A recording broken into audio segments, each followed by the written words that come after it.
né, com o pastor Macedo Júnior, trazendo muitas informações, porque a Aliança de Pastores de Teresina celebra 25 anos de história, com um culto de ações de graças no dia 2 de dezembro, né? Tá chegando a hora. Às 7 da noite, no Teatro do Centro de Convenções. O evento deve reunir fiéis e líderes cristãos, tá? Sobre a solenidade, vamos conversar agora com o presidente da Aliança de Pastores, o pastor Macedo Júnior. Pastor, bom dia, seja bem-vindo. Bom dia a todos que nos ouvem e nos assistem, né? Isso. É um prazer aqui falar sobre a Aliança de Pastores. Natanael e João Magalhães, que é vontade. Pastor Macedo Júnior, bom dia para o senhor. Para começar, né, vamos tirar aqui uma dúvida de muitas pessoas, né, que talvez não conhecem ainda o trabalho da Aliança de Pastores. O que é a Aliança de Pastores e qual a missão dessa entidade? A Aliança de Pastores é, na verdade, um ajuntamento de pastores que, a priori, seria um apoio mútuo, né? Certamente vocês sabem, e os que estão nos acompanhando, que pesquisas dão conta de que o ofício pastoral é provavelmente o mais complexo e intenso de todos os ofícios. Que ele carrega algo mais que físico, ele carrega algo que nós chamamos de encargos eternos. E como é que a gente explica melhor isso? Um pastor, ele, vez por outra, ele age como advogado, ele age como psicólogo, como professor, como juiz, nas relações com seus fiéis. E por isso as pressões são muitas. E pensando nisso, os pastores, para fugir um pouco das pressões e das rotinas das atividades, que são muitas, eles pensavam em se reunir como se uma espécie de válvula de escape, para diminuir as pressões. E nesses cafés, que eram, a priori, não havia nenhuma ambição de se transformar numa instituição, institucionalizar, ou ter um caráter jurídico. E aí nós nos encontrávamos 2 vezes por mês, como acontece até agora. Aí depois ela foi tomando corpo e foi se tornando uma instituição, e aí foi provocada pelo poder público, né? Enfim, aí esse é o fato de que 2 vezes por mês, são acho que 24 encontros durante o ano, nós nos encontramos com pastores de diversas denominações, né? São das mais diversas que você pode imaginar, são cerca de 40 denominações, reunindo na média de 70, 80, 90 pastores num café. Nós tivemos, por exemplo, ontem, lá na Zona Norte de Teresina. O importante é o objetivo, né? São 40 denominações, cada um tem a sua mentalidade, mas o objetivo é um só, buscar a Deus, né? Sim, perfeitamente. Buscar a Deus significa buscar o reino. E a programação do dia 2? Como é que ela vai acontecer? Todo mundo é convidado? Como é que está o processo de divulgação do evento? Sim, nós estamos, apesar de ser uma solenidade, uma celebração com entrada franca, a gente teve cuidado com um certo controle. Por quê? Porque a gente estava com um certo medo de que os pastores fossem atropelados, né, pelo público. E aí a gente criou uns lotes de links, né? Abriu primeiro os pastores, aí o segundo abriu as lideranças no entorno, e hoje sai o link do público geral. Ele então pode fazer a inscrição. Isso, ele faz a inscrição, aí ele vai receber uma pulseira. Onde ele recebe a pulseira? Ele recebe a pulseira nas igrejas aliançadas. E aí o público que está ouvindo, o público evangélico, ele sabe muito bem disso, né? Obviamente que ele tem que entregar na igreja 1 quilo de alimento não perecível. Mas através da bio do Instagram da Aliança também, ele tem acesso ao link e pode escrever. A partir de hoje, o público geral. Então, o público geral deve ir no Instagram. Sim. Como é o nome do perfil? Alpaste. Alpaste. É a Aliança de Pastores de Teresina. Aí faz a sua inscrição. Depois entrega o alimento lá na igreja e recebe a pulseira. Recebe a pulseira, perfeitamente. E no dia da programação, vai ter um culto, vai ter homenagens? Sim, como é que vai? Alguma participação, né? Sim, tem uma participação especial do cantor Antônio Cirilo, que hoje mora nos Estados Unidos. mas para o público evangélico é bastante conhecido. Ele, além de cantor, é pastor, né? Então é uma atração muito, muito importante. No dia, nós estaremos condecorando, né? Entregando algumas homenagens a pastores. Inclusive tem homenagem para amigos da Aliança, que são apoiadores. Serão pelo menos tipo 4 de títulos honoríficos ou comendas, né? Que nós vamos compartilhar no dia do evento, que começa às 19 horas e promete ser um evento que vai marcar a cidade de Teresina. Quantas pessoas são esperadas lá no local? A capacidade? A capacidade, né, ali do chamado Teatro do Centro de Convenções é para 1.200 pessoas.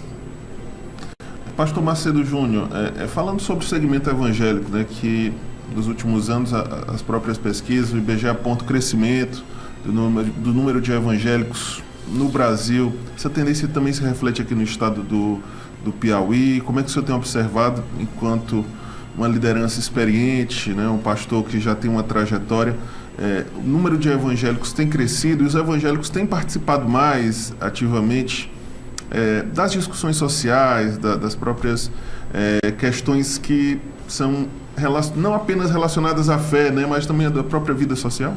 Sim, os evangélicos se despertaram, né, para a consciência social chamada, né, e estão inseridos de forma mais firme no processo. Nós, apesar de que o Piauí ainda é considerado o estado menos cristão do Brasil ainda, né? Nós é considerado, por exemplo, o estado menos evangelizado da federação. Mas o evangelho tem crescido muito, o cristianismo, a igreja tem avançado bastante, e nesse aspecto social também. Por quê? Por conta do que a liderança imprime, né? As próprias lideranças evangélicas, os pastores, estão procurando conscientizar mais os cristãos no nível de consciência social. Porque isso também é bíblico, né? Faz parte. Ontem mesmo nós estivemos reunidos no ajuntamento, e pelo menos um papel da igreja, a igreja ela tem um tripé, que nós chamamos de querigma, é a palavra grega que quer dizer propagação do evangelho. A koinonia é também a palavra grega que quer dizer comunhão, no ajuntamento. E a diaconia significa serviço. Ou seja, você, além de servir a Deus, tem que servir ao próximo. Então a consciência social, ela faz parte, ela está dentro do processo do evangelismo e da vida do cristão.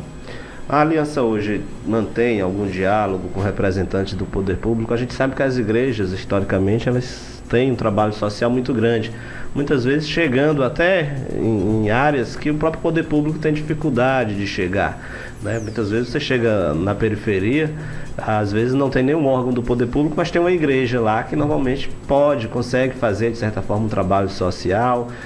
Qual é o diálogo hoje que a Aliança tem, de certa forma, com o poder público, até mesmo no sentido de buscar algum apoio, de desenvolver alguma parceria que beneficie, de repente, alguma comunidade? Na verdade, o poder público tem consciência de que a igreja é um braço forte do terceiro setor, sem dúvida alguma. Até porque ela veio, desde o seu início, a partir do evangelismo, ela veio fazendo esse papel, ela veio cumprindo esse papel, sem nenhum respaldo do poder público. Como é que a gente explica isso? Pelo poder do efeito transformador do evangelho. Por exemplo, quando alguém se converte, ele é tirado das drogas, ele é tirado do vício, ele é tirado da prostituição, ele é tirado de uma série de entorno de situações que ele estava exposto, e quem fez isso foi o evangelho. Através de quê? Da pregação do evangelho pela igreja. Então a igreja, naturalmente, ela tem essa vocação. Só que a igreja, por muito tempo, ela não tinha noção da força e da representatividade que ela tinha, efetivamente, usando as ferramentas do poder público. Por isso que eu disse que no início, os encontros da Aliança de Pastores eram essencialmente para apoio mútuo. Depois ela foi tomando corpo, se tornou instituição jurídica, e hoje ela é um braço forte e ela tem efetivamente parcerias. Inclusive, uma das parcerias que nós conhecemos bastante, algumas igrejas, a grande maioria das igrejas hoje estão estabelecendo, paralelamente ao CNPJ da igreja, associações que estão abertas para, por exemplo, reabilitar adictos. A maioria das igrejas hoje tem. Eu tenho um caso de uma pessoa que era morador de rua, vou citar só um caso, era morador de rua ali na zona norte de Teresina, mais especificamente ali no bairro Buenos Aires. Ele vivia na rua, morava na rua. Esse rapaz foi alcançado pelo Evangelho, ele foi levado para um centro de reabilitação nosso, que fica ali próximo da OAB, e ele foi tratado, se tornou um monitor. Hoje ele é pastor ali no bairro Tabocas. Ele é pastor.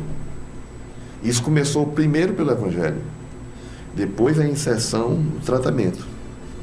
Então a igreja hoje, ela entende a necessidade de estar inserida, e a aliança ele tem esse papel de ser atalaia, ser vigilante.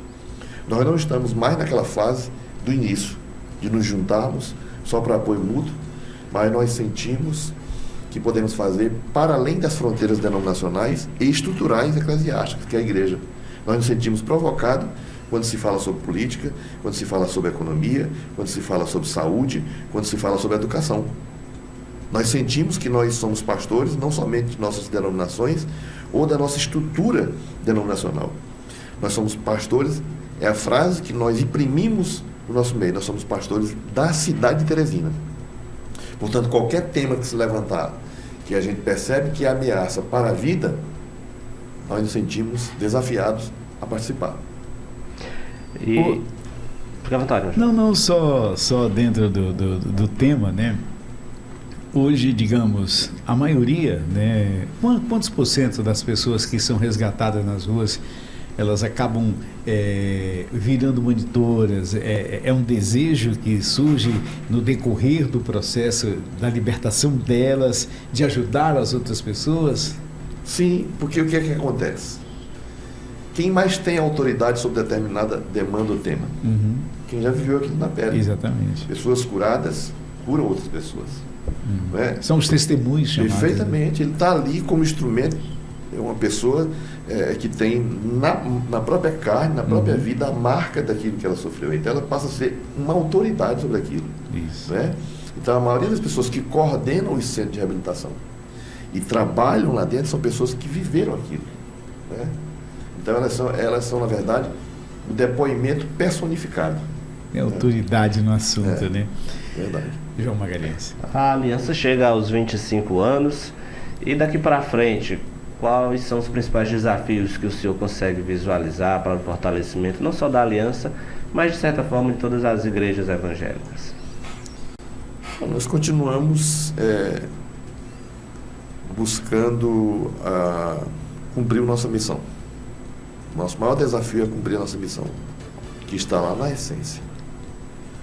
Participar efetivamente de forma social, contribuir com a cidade.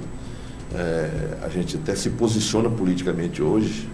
No passado, as igrejas, os pastores tinham medo de se posicionar politicamente, porque de certa forma demonizava a política. E o grande problema não é a política.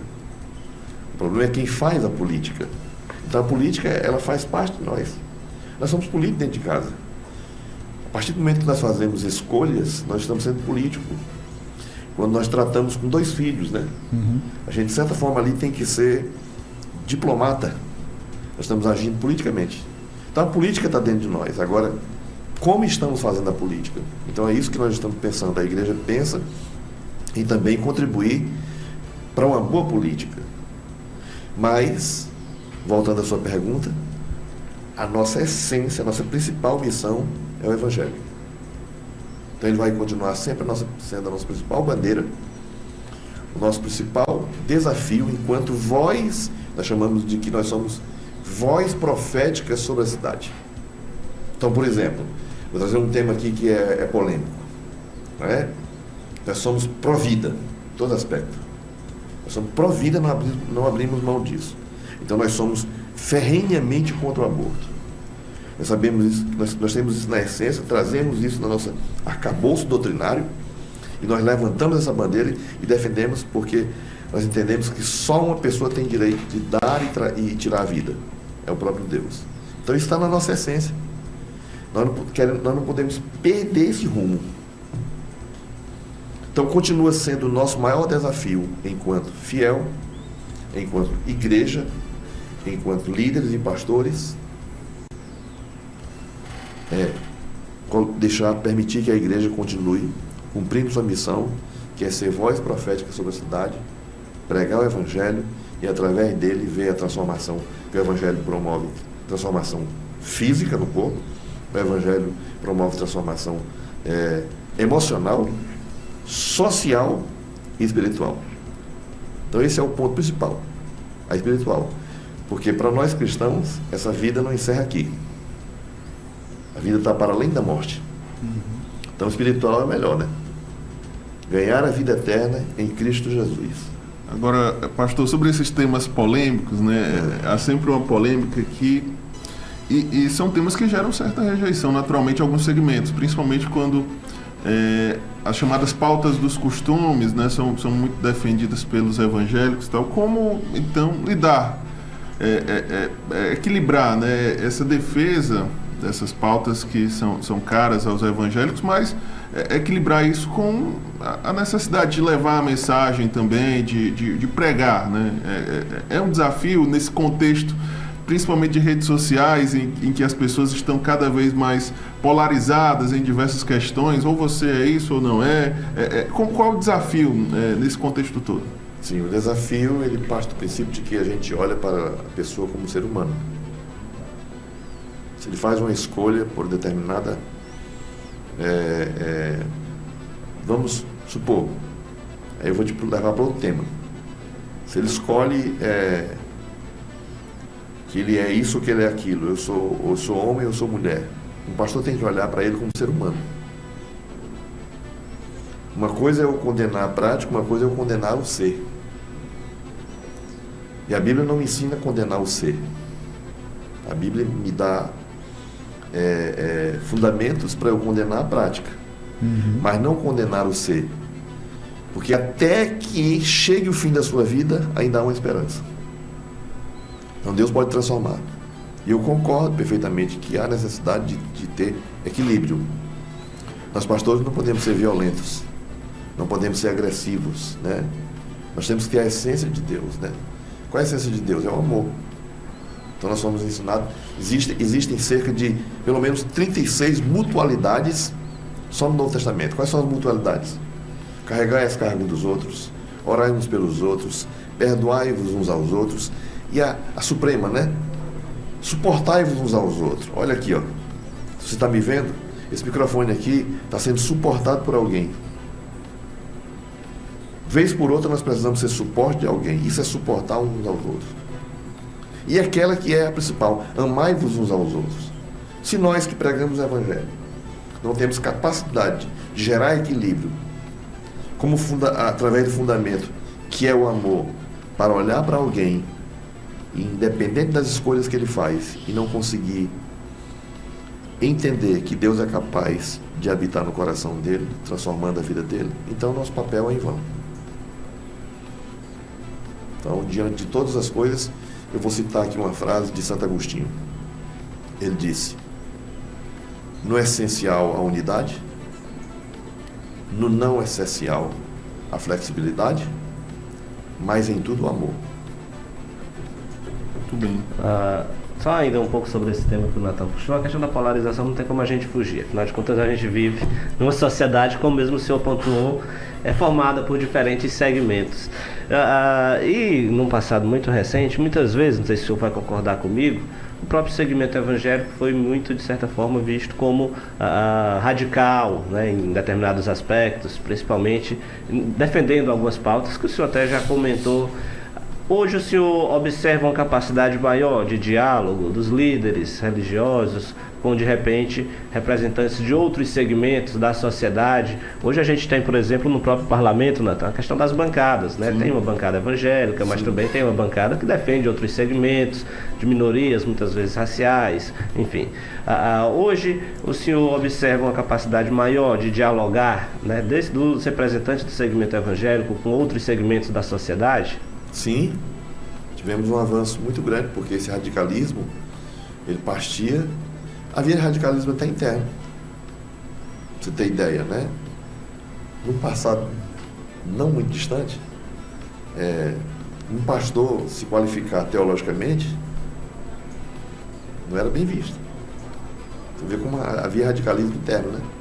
Então a própria teologia, ela era demonizada. Sendo que é um contrassenso, né? Porque se você pega um lenhador sem força, com o machado afiado, e um outro lenhador com muita força com o machado cego, o lenhador com o machado afiado pode dar aí dianteira, dia de dianteira, não é isso? Um médico, um cirurgião com bisturi cego é um pastor sem acesso à Bíblia, que é o seu principal instrumento. Eu estou falando de estudo sistemático, porque não é o principal. Na nossa visão, o principal critério é o chamado, que é uma vocação, ministério pastoral. Mas ter a ferramenta afiada de forma sistemática contribui muito para a nossa missão. Então, algumas radicalizações, elas estão sendo quebradas. E essa capacidade de diálogo com o poder público, com as diversas políticas que você possa imaginar, nós temos líderes preparados, equilibrados, que é muito importante isso. Sim. Né? Hoje as igrejas hoje estão abrindo as portas para tipo de escolas e ensinos que contribuem em todas as áreas, e uma delas é o equilíbrio emocional, que na verdade equilíbrio é fruto do Espírito. Amor, paz, alegria. Vamos usar a palavra, alguma versão de temperança. O que é temperança? É equilíbrio, né? Nem muito quente, nem muito frio. É o equilíbrio. Então, é muito importante que um líder, seja qual for, inclusive um líder cristão, um pastor, seja uma pessoa equilibrada, que esteja aberto para o diálogo. E diálogo é não somente falar, mas também ouvir. Pastor Macedo Júnior, né, nós já estamos chegando ao final de 2024. Aproveitar até a sua presença aqui, né, como pastor, líder experiente. Que mensagem o senhor deixa aqui à nossa audiência, aos teresinenses, nessa reta final de ano, né? Uma mensagem pastoral aqui para a nossa audiência. Mensagem pastoral para os que estão nos ouvindo e nos vendo é que confie no Senhor. Confie sempre no Senhor. Eu cito um texto de Salomão, no livro de Eclesiastes, capítulo 7:14. Ele diz assim: no dia da prosperidade, goza o bem, mas no dia da adversidade, considera, porque o dia da adversidade foi feito em oposição ao dia da prosperidade. Por quê? Para que o homem jamais descubra o que virá depois de um ou de outro. E aí o que lhe vai restar é confiar no Senhor. Então que o seu coração esteja disponível, aberto, para confiar no Senhor. E aí eu quero terminar dizendo também que hoje, logo cedo pela manhã, as misericórdias do Senhor foram renovadas sobre nossas vidas. E há pelo menos 3 coisas poderosas que agregam o nosso dia. São as misericórdias do Senhor que se renovam todas as manhãs, a graça do Senhor que é melhor que a vida, como disse o salmista Davi, e as bênçãos do Senhor que nos seguem. Ou seja, nós não precisamos correr atrás da bênção, ela nos acompanha. Então, Deus abençoe você que está nos ouvindo e nos vendo. Muito obrigado a todos, de coração, e um beijo no coração. E é no dia 2 de dezembro, 19 horas. 2 de dezembro, a partir das 19 horas, no Centro de Convenções. Faça a sua inscrição, pegue sua pulseira, entregue 1 quilo de alimento em qualquer uma das igrejas aliançadas ou evangélicas e vamos celebrar conosco o Jubileu de Prata da Aliança de Pastores de Teresina.